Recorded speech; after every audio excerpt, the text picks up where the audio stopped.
काय ग अशी मदर इंडिया सारखी का चालतेस? तुला दिसत नाही मी पावसात भिजून आले? मदत करायचं सोडून फालतू जोक कसले मारते? मदर इंडिया आणि फदर इंडिया. काय ग बाबा नाही आले अजून? नाही आले. काय माणूस आहे ग. मला दिसलेले खाली भाजीवाल्याच्या इथे छत्री घेऊन आपले चालले आहेत मस्त.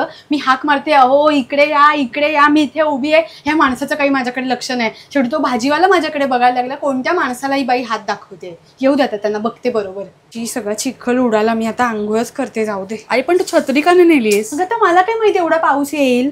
अरे पावसाळ्यात पाऊस येणारच. हो का? मग तुम्हाला सांगायचं होतं ना आई पावसाळा आहे पाऊस येईल छत्री घेऊन जा. पण तुझं लक्ष कुठे आईकडे? मोबाईल मधून फुरसत मिळेल तर ना. अगं तरी 15 मिनिटं थांबले त्या भाजीवाल्याकडे. म्हटलं आत्ता जाईल पाऊस नंतर जाईल पण हा काय जायचं नाव घेईना. मग म्हटलं आता मरू दे जाते कडेकडेने घरी. बघितलं ना तरी केवढी भिजले. यश कांदे बटाटे भिजले माझे. शी बाबा. हे घे तुझं नूडलचं पाकिट. अगं हळू तुटतील ना. तुटू दे. 4 दुकानं फिरले त्या नूडलसाठी. त्याच्यामुळे पाऊस लागला तर कधीच घरी आले असते मी. कपडे काढलेस खिडकीतले? शाबास. सगळं कसं सांगायला लागतं ग तुम्हाला. उठ जा लवकर भिजतील ग. आत्ता कुठे वाळले असतील परत ओले झाल्यावर उद्या कपडे काय घालणार? बापरे 3 दिवस रात्रभर राज्यात मुसळधार पाऊस पडणार आहे. हे बघ मेसेज आलाय मला. मेसेज आलाय. बाबांना फोन लावते थांब कुठे राहिले बघू.